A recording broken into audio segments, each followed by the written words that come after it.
এই পৃথিবীতে আল্লাহর সৃষ্টি জগতের ভেতরে সফল সার্থক জীবন সাধনায় সিদ্ধ একমাত্র সেই ব্যক্তি, যেই ব্যক্তি তার নিজের সংশোধন করতে পারল, যে ব্যক্তি নিজের ভুলগুলোকে শুধরাতে পারল, যে ব্যক্তি আত্মশুদ্ধি করতে পারল, যে ব্যক্তি নিজেকে সমস্ত ভুল থেকে ধীরে ধীরে ধীরে মুক্ত করার চেষ্টা সে চালিয়ে যেতে পারল। আল্লাহ সুবহানাহু ওয়া তাআলা বলছেন, কদ আফলাহা মান যাক্কাহা, যে নিজেকে সংশোধন করতে পেরেছে, নিজেকে ভুল থেকে মুক্ত করতে পেরেছে, নিজেকে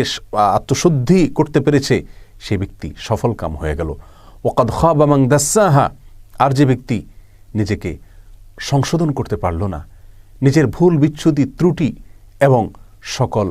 অপরাধকে সঙ্গে নিয়েই তার জীবনকে পার করে দিল এবং কোনোভাবেই নিজেকে সংশোধন করতে পারল না, এই ব্যক্তি ক্ষতিগ্রস্ত হয়ে গেল, এই ব্যক্তি লুজার হয়ে গেল। প্রিয় দর্শক, কথাটি আপাত দৃষ্টিতে খুবই ছোট,